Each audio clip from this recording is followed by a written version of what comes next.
How far are you from that shooting, Kyle? There was a school shooting in Georgia, 14-year-old.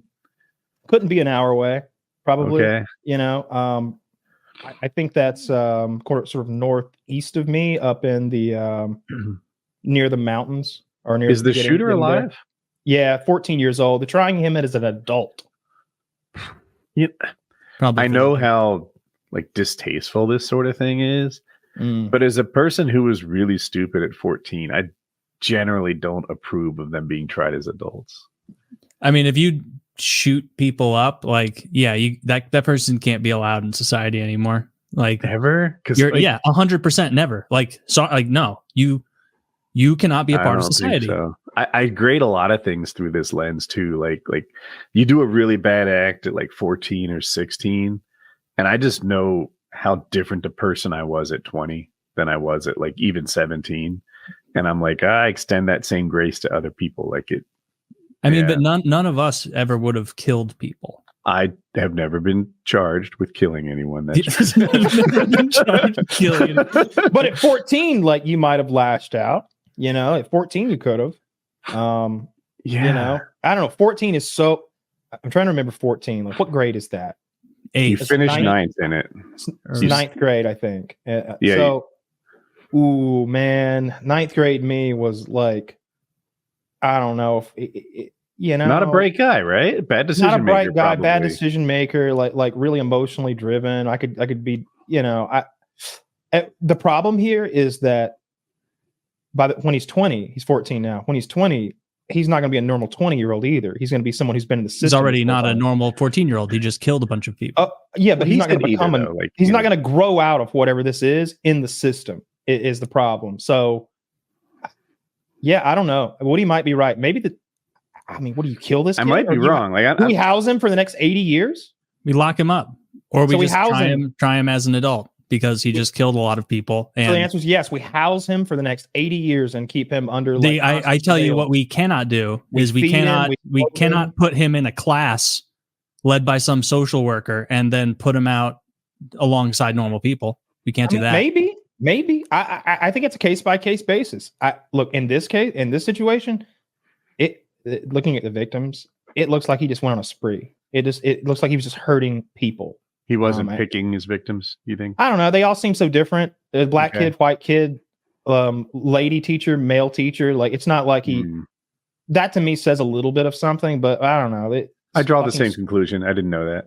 Yeah, if all the victims are kids, or all of them are teachers, or all of them are one race or something. If every one of them was on the football team, one might assume he was getting bullied by the football team. Yeah, he was targeting. But they're giving our governor a hard time right now because of some of his pro-gun moves in the past, and he has done a few, but none of them would have exacerbated what happened, or none of them allowed what happened. What I know is you can't get. I'm sorry, you don't need a license to carry concealed in Georgia anymore. And low-key, I'd like that. I don't know. I'm torn because I don't want to go too off topic, but I didn't come from a gun family. So for me, the process of getting a concealed license was really educational. I didn't know stuff, and that course taught me a lot about when it's okay to shoot. It's changed because of the council doctrine, but I needed to know that. I didn't know it. Some of it wasn't intuitive or obvious. So it was a really good experience for me that I'd like other people to have. On the other hand, I can see why other people don't need it. I don't know. Maybe if you could just take a test and skip the class, that'd be worth something. I got the answer. What I love, it's the same thing they do for car insurance. I took driver's ed. I didn't need driver's ed, but I took it. And I got a 15, 20% discount on my car insurance because of it. Maybe you could do something like that with the gun stuff, right? If you take the class, you get $100 off that gun, right? Or if you take the class, it speeds the paperwork process up, something like that. The permit's great to have for further gun purchases. That's one thing I would tell people. If you get that concealed carry permit, you don't have to do a 4473 or whatever. You have to do the whole form. You just you fill at the top of it, my name, but then you hand them your concealed carry, and they're just like, "Yeah, you can have a gun." yeah. Here's your gun, sir. It's like the TSA pre-approved line. Yeah, that thing's pretty horrific. You hate to see a school shooting, but I always say one side acts like the solution is right there to be had, but the other side won't do it for them. And I always say, like, what would have stopped this? Like, what would have stopped this in gun legislation, short of like confiscating all the guns in the state of Georgia? What would have stopped this? And America. we need laws that say you've got to keep your gun locked up or the parent's liable. We already have those. I bet his parents will be liable. They took all the parents' guns. They showed up and took the parents' guns. Did you know 14-year-olds can't own a gun? They bought that kid a gun for a holiday present. Maybe yeah, Christmas. My parents bought me a car when I was 13, but if the law comes to repossess the car, they're not going to talk to me. Well, all right. So I guess the paperwork was surely under the parent's name. For people who don't know, the law is typically to own a rifle, you have to be 18 and a pistol 21. It might vary by state, but that's pretty normal. And so he's 14. The gun wasn't technically his, but it was a gift that his parents bought him for Christmas, birthday. I don't know. I got guns every year for Christmas and birthdays, but I knew as far as the law was concerned, these was daddy's guns. You know what I mean? I knew that I had no right to carry them in public. Even when I was hunting, if I had to cross a road, I'd be like, I'm not exactly supposed to be doing this. Like it's a thing. But yeah, I don't know what law would have prevented this. And right? I don't confiscate like every gun. Short of that, I mean, not background checks, not concealed carry laws, not like he did it in a no gun zone, right? I'm pretty sure every school is a no gun zone. I don't know Georgia that well, but it's not like gun free zones are going to stop shooters. And I see people, can't believe every TSA metal detector this on flights, but no metal detectors in the classroom. Do you think he went through a metal detector? Like if there had been a metal detector there, he just shot the guy operating it first, right? There's no way to stop this short of taking all the guns. And there's more guns here than there are people. And it ain't even close. There's like 3 or 4 times more guns here than there are people here. We'd have the biggest black market gun operating on Earth. Like there's too many. Yeah, African American gun markets. We'd have the African American gun markets. Is that somehow African American market feels more racist than black market? Well, it is. It literally is because black market is the saying. Yeah, we say Walmart. Yeah. I don't think there's any way to stop it. And I don't know what a black market gun market is. Anyway, to me, that's peer-to-peer sales, and that should be constitutionally protected.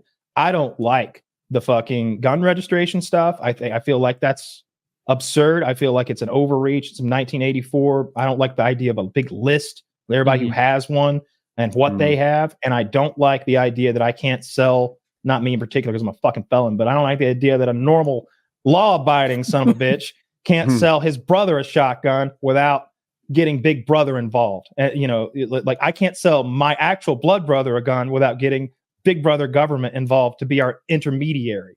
Bullshit. This was Tommy's gun. I gave him $300 when he needed it. He gave me the gun.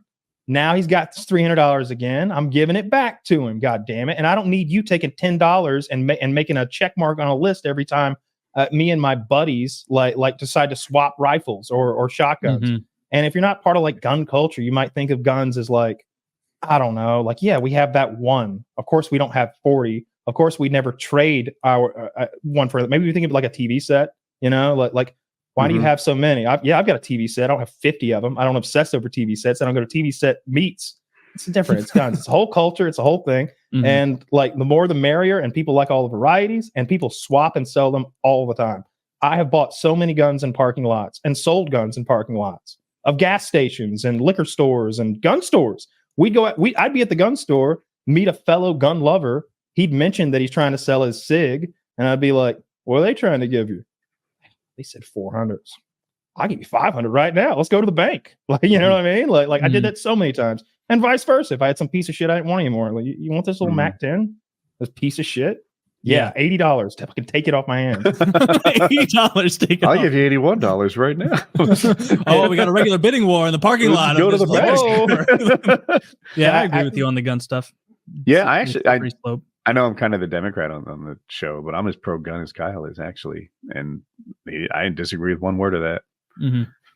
Yeah, just there's no way to legislate it out given where we already are. Like, it upsets me when they paint the right, or at least the gun people, as as callous to the deaths of children, and we're not. It's awful. Everybody hates it as much as you do. Let's just start at that point. But again, I say, what would you change that would have stopped this from happening? I get that you don't like that a kid shot other kids. It's awful. We all fucking hate it. And unlike Trump, I don't think we should just get over it. I was going to say that was kind of callous. The next day being like, you got to get over it.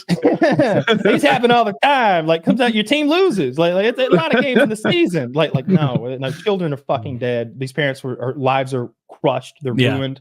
Like the witnesses to it will have PTSD and fucking nightmares and be on drugs that make their own lives go into spirals from this. This is a butterfly effect of horror that's been perpetrated by this mentally ill fucking kid. And nobody likes that. Nobody wants that. Everybody wants to stop it. But short of taking all the guns, sort of sending the Marine Corps in neighborhood to neighborhood with metal detectors and gun sniffing dogs, how do you stop it? And it's a genuine question. I want a plan. I want to see it on paper. Because if you're telling me extended background checks, that's what I was just talking about a minute ago when I can't sell my buddy a gun, first of all. And second of all, it ain't stopping a criminal who wants a gun. That's the underlying problem of it all, is that the guy who wants to do crimes with the gun will not be deterred by a law. He is, by his very definition, a law breaker. If anything, he might be overjoyed with an extra one. This is a crime as well. We're knocking them out of the park today. That's 8 crimes and 1 gun. Yeah, there are some gun laws I like. It's 9. One thing that happened in the last 10 years, I think, is when someone files for like a woman, for example, is being stalked by an ex-boyfriend or threatened and abused, and he's banging on the door, and she goes and gets a restraining order. They can take his gun, even though he hasn't shot anyone yet. They can say, listen, you've already held her against the wall with your hand on her neck. You've already threatened her. We're taking your gun for a year. And if you're good for that year, you get it back. They do that now. And it sounds like he's being punished for not having committed a gun crime yet. But I don't hate it. It seems like that is a natural response to someone who's threatening and bullying somebody. I don't know about that. Like, there's just too much. There could be a lot of room there of people having stuff taken away unjustly. Yeah, like, because anything that exists like that will be overreached by the government, and it won't stop at like this. Oh, here's picture evidence of him choking me. Like, I fear that it would get to a point of like, oh, look at this person. They made some not to posts that we don't like on Facebook. Let's go take their guns too, because we just added a new provision on this same law that says now social media posts can constitute justification for this. And then, and I hate to say it, but like, if you do that to him, he might just go get another gun, or he might just come beat her to death. You know what I mean? Like, I like the idea of the law, though. I like the idea of red flag laws, and I like the idea of no fly lists too, because I don't want to fly with a psychopath, but I'm worried that one day I'm going to have to pee real bad, and they're going to tell me to sit down. And I'm like, nah, man, I'm not going to piss my pants. I'm going in that bathroom. If I fall down, it's on me. And I just force my way up there and I piss. And when I come out, they're fucking deplaning or some shit. And the authorities are there. And you're like, you're on a no-fly list, Mr. PP Pants. Next time, fucking just piss yourself. Like, well, wait a minute. Don't put me on there with the crazies and that guy with the Burger King crown. now, what's wrong with that guy? They're putting me on the same list as that guy who tried to open the goddamn door.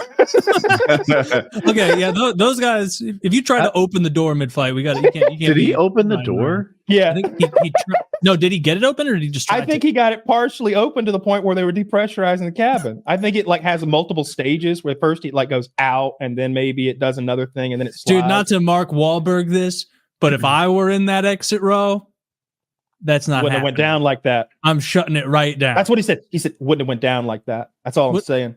It wouldn't have went down. Any of the three of us in the exit row, we prevent that guy. How 100%. High? What was the altitude on that? You probably don't know. I have no idea. It is incredibly hard. I don't think there's a human on the planet who can open a plane door at cruising altitude. Like, it's not a thing. I don't think there's a chimpanzee or a silverback gorilla who could open a plane's door, because the plane is pressurized and the outside is at high altitude and all that cabin pressure is holding the door closed. They're not locked. they don't need to be locked because the cabin pressure is holding it close. It's like 8,000. The internal cabin pressure of a plane is like 8,000 feet, equivalent to, and the external cabin pressure is like 32,000, 36,000 feet, whatever planes fly at. And you have to pull the door in, and then it tilts sideways, and then it like tucks out. And that pull the door in stage is nearly impossible. See, Woody, you're not accounting for the fact that these were defective Boeing airplane doors. So with these, with these, it's the opposite. They just pop open on their own. It's like a saloon door. He just kicked it. It swung right open. Yeah. Okay. Well, then he was probably doing it close to takeoff or landing. I'm weird about the red flag laws and stuff like that. But I don't know how you solve the problems that we have with gun violence. I don't think you do. I don't think you do without like making the economy better. I think it's genuinely that. I think happier people don't shoot each other. Oh, yeah. There's definitely an association between crime and the economy. Shootings happen when it's in hot months. You always see that like the hotter it is, the more people will get fucked. Yeah. Well, have you ever been hot and sweaty? The AC breaks. I just want to kill someone. Yeah. One thing after another piles up. But we've all had bad days. You don't go unhinged mode because, but like, what if there was something real bad that happened on top of that hot, sweaty day? You lose your job. Then your wife says, that's it. And then you're hot and you're sweaty. And you're thinking like, the only reason I'm in this hot, sweaty piece of shit car is because I got her the safe minivan for that kid that turned out ain't mine. You know what, motherfucker? You know what is mine? This Glock. This is mine and I can control this. And then you go on a rageful, like, rampage or whatever, like all I'm saying is he felt like that was the only thing he could control. And what he really should have done is seen that he can still control what he eats and develop a severe eating disorder. Is that what you do? I think maybe if you have someone who's that ill and so lashing out because of a lack of control, that direction, you guide them away from the violence and more towards the like, oh, you're looking a little chubby, maybe I know you're thinking about shooting up a mall, but have you considered bulimia? Yeah, have you considered hot yoga and cucumber salads? Yeah. I don't think that was awful. I saw that like on your like summer point. Also, crimes and violent crime go down in like snowy winter months in like the cold areas. Because it's like, think about that. Someone's sitting there like, oh, this fucking guy. I can't stand it anymore. I gotta take him out. But it's like snowing, and you'd have to shovel your driveway, right? And you're gonna get halfway through shoveling your driveway and be like, you know what? I'm not leaving. I'm staying home. I'm gonna make some cocoa, enjoy my day, and not commit a horrible. But then you like to commit a triple homicide, but I'm not motivated enough to shovel the driveway. Yeah, that can wait for spring, and by the time spring comes around, maybe he's cooled off. Yeah, or actually, no. The evidence would show that he's just been rubbing his hands and just wanting it for months, because then summer happens and that guy gets What was the thing we blamed for crime? Ultima sedans, maybe? Something like that? Ultima sedans. White Nissan Ultimas? I forget. It's from like 10 years ago. No one remembers this. I don't remember that. No, we do a lot of these. This is like a PKA. We were talking about how cars don't kill people. People kill people, and you need to watch out for, I think it was white Nissan Ultimas, but I could be wrong. That my mother drove a white Nissan Altima for several years when I was in high school. They changed the body style. She got the new one. It was pretty cool. Yeah, and if she couldn't take it out on you with those little punches in the kitchen, imagine what she may have done. She'd have crushed so many people with that Altima. She had the 3.5 liter in that bitch. That thing would go. It's a quick little car. Yeah, she got the best one. I remember thinking like, damn, this is a nice Nissan. This thing will zip. I think there was a speedometer went to like 175 or something. That little car, dude. That's such a good move. I don't think that car went to 175. I got her up to 120 one time. Yeah.